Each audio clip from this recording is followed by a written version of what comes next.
教育部今仔日颁书读奖、教育奉献奖甲资深优良教师。今年72个书读奖，家己协同中学老师黄斌真，伊是唯一一个跨性别老师。伊做变性手术，险就失去头路，家在有贵人甲亲人来支持。嘛因为伊家己处境，伊对特殊囡仔嘛更较关心。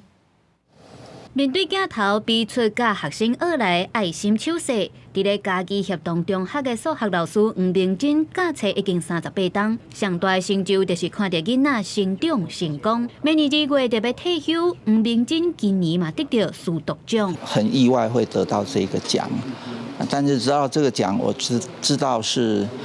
其实也不是我个人的荣誉而已。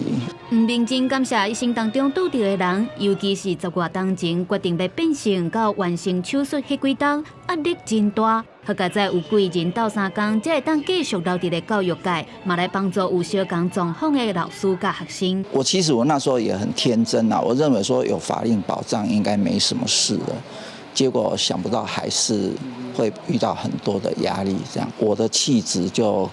很显然跟典型的男生不大一样，那一直到我事件就公开，学生就终于把他们的问号就解开。另外，对老师这个国中校长的好信奖投入教育已经33档，主张适性适才理念，让伊得到书读奖应邀。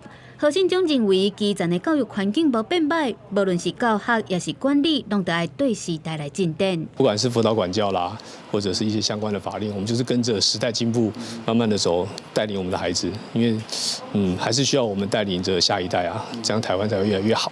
72位书读奖、20位教育奉献奖，加428位服务满40年的资深优良教师表扬大会。总统赖清德、加行政院副院长陈丽君，也有教育部长陈英耀，拢亲身来表达感谢。嘛强调每年的教育预算有3000多亿，有史以来上悬，希望会当打造更较好的教育环境。记者综合报道。